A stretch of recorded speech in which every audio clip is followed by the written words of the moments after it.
এখানে তখনকার সময় দামি দামি কাঁচ ফিট করা ছিল। আর কাঁচের মধ্যে সবচেয়ে উন্নত মানের কাঁচ কি বলেন তো?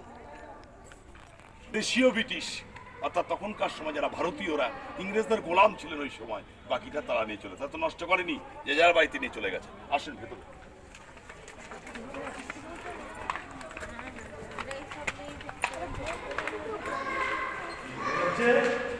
কোন ক্লাসে পড়ো?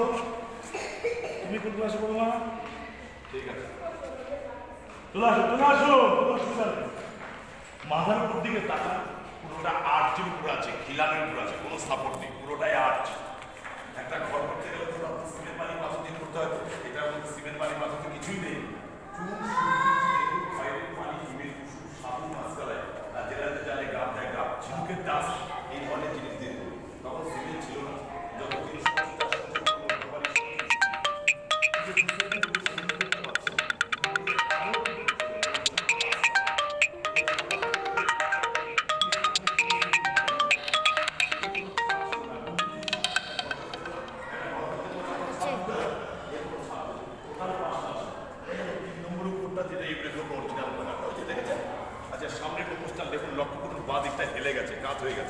গেছে। সামনে যে নকশা করা ডিজাইন করা জানলাটা দেখতে পাচ্ছেন, একে বলা হয় জাফরি জানলা। জাফরি অর্ধেকটা ভূমিকম্পে ভেঙে যাওয়ার ফলে ওটা সিল করে দেওয়া হয়।